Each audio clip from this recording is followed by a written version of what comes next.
Jets traded up. Breaking news. Let's see. Tyler Barron, edge from University of Miami. Yeah, that's a nice pick. Yeah, he's a good player. That's a nice pick. He at least you address the edge rusher here. Yeah, I'm trying to pull up what I got here. I got him with a 5th round grade, so it's kind of on. He's a transfer from Tennessee. My notes: great build, great play strength.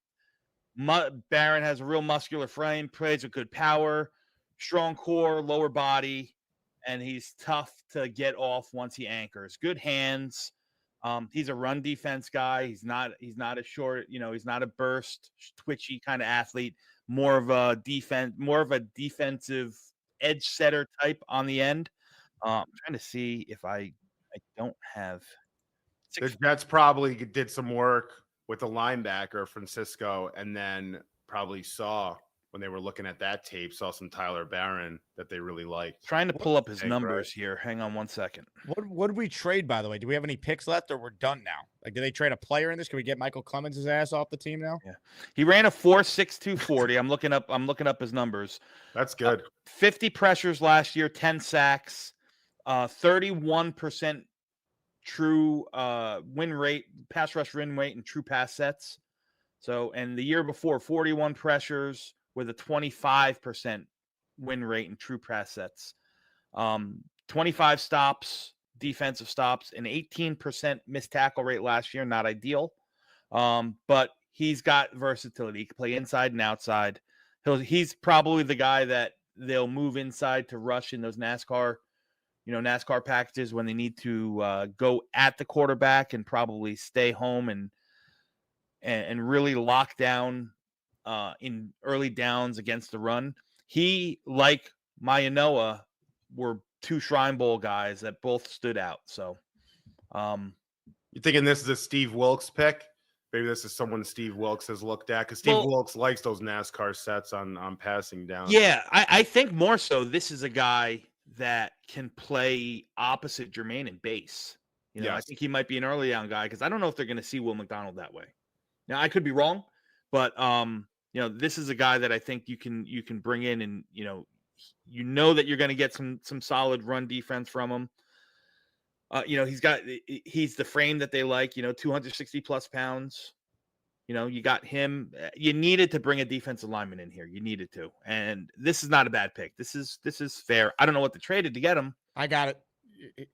Trade details here. I'm going to pull it up on the screen, but I just saw it. Ravens get 186 and 2026 5th rounder. Jets get 176 and a 2026 6th rounder. So the Jets essentially they swap picks next year. And so they didn't trade anything of real consequence to make this move. So they obviously had a pretty high grade on the guy if they were going to come up and move up for this player here. But they didn't give up a ton. So I don't know if that changes your thought process at all on the pick, but to me, it doesn't.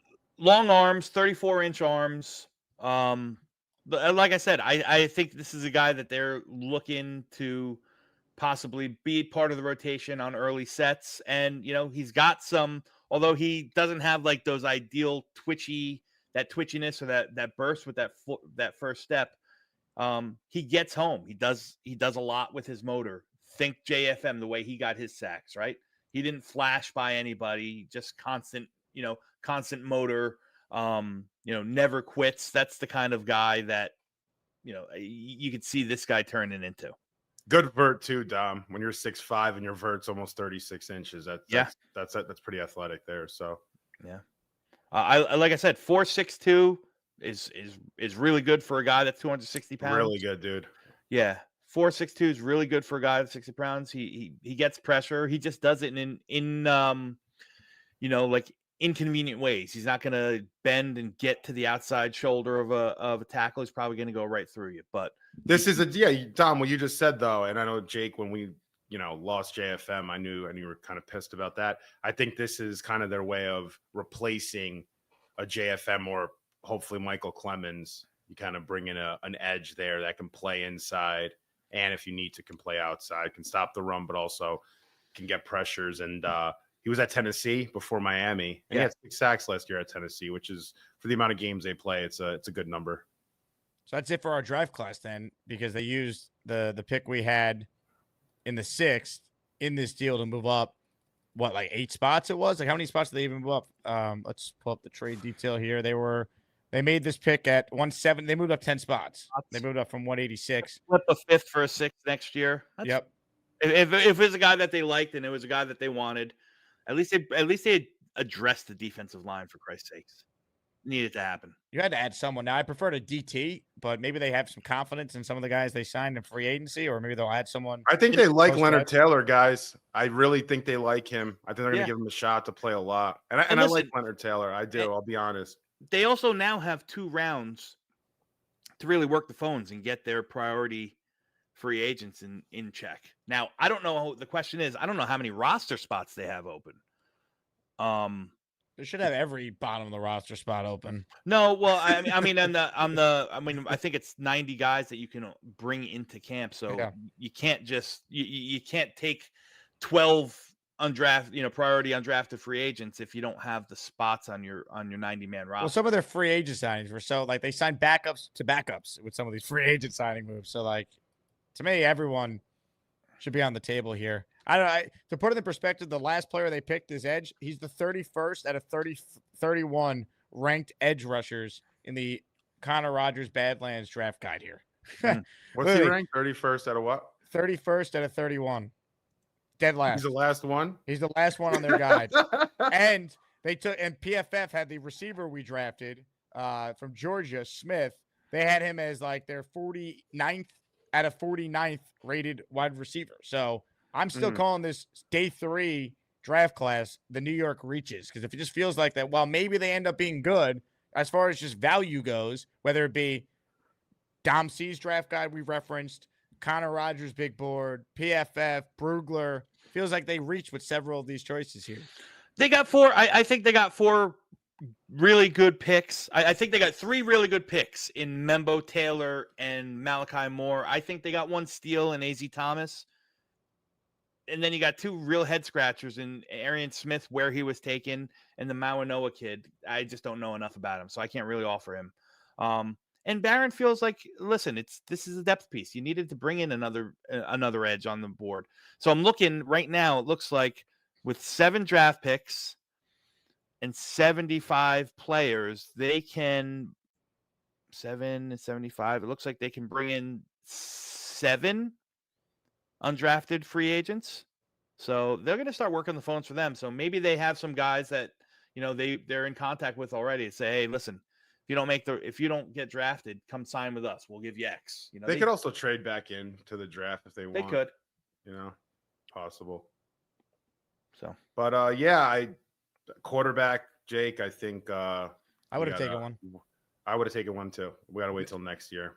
No trade backs either. Like they didn't even try. They traded up twice in this draft. They did not trade back a single time. I thought maybe they'd look to try and get some extra picks at some point here. Yeah. I mean, listen, guys, if we're being honest, it's Muji's first time drafting. It's Aaron Glenn's first time really having the keys in the draft. It's going to be a little difficult. It's not going to be as clean as what Howie Roseman does or what Brandon Beane does. It's just obvious. It's their first time doing it. So, well, that's why Spielman, I thought, is supposed to be there. Yeah. Yeah. Listen, I think, again, the Membu pick was the right pick. Looking back on it, I know I wanted Warren to a degree, but having those 2 bookend tackles and then hoping that Fields can work out or we can find a quarterback eventually, nothing else matters that much. I always say when the Chiefs were playing and Thuney was out at left guard, everyone's like, oh, Mahomes is going to, be under duress all day. You don't even know Thuney didn't play that game. So like if they can get a quarterback and they get the tackles right, that's the most important variable here. You could have killed this draft. You could have had the best draft ever, but if the quarterback play isn't there, that doesn't really matter. Honestly, it's such a quarterback heavy league. So this draft, a lot of people, I know Dom was one of them, and he was actually right. I know we were going back and forth. He didn't think these quarterbacks for the most part were worth a damn, like the Will Howard and Riley Leonard's. And he might be right. If Dom, I actually probably owe you dinner if Riley Leonard is not drafted, by the way. I'm kind of worried about that. You bought dinner last time, so we're even. Yeah, that's true. Okay. Well, you're a good guy. But you made me buy that K-Miss. That was $35 a glass. And listen, it was okay. It was okay.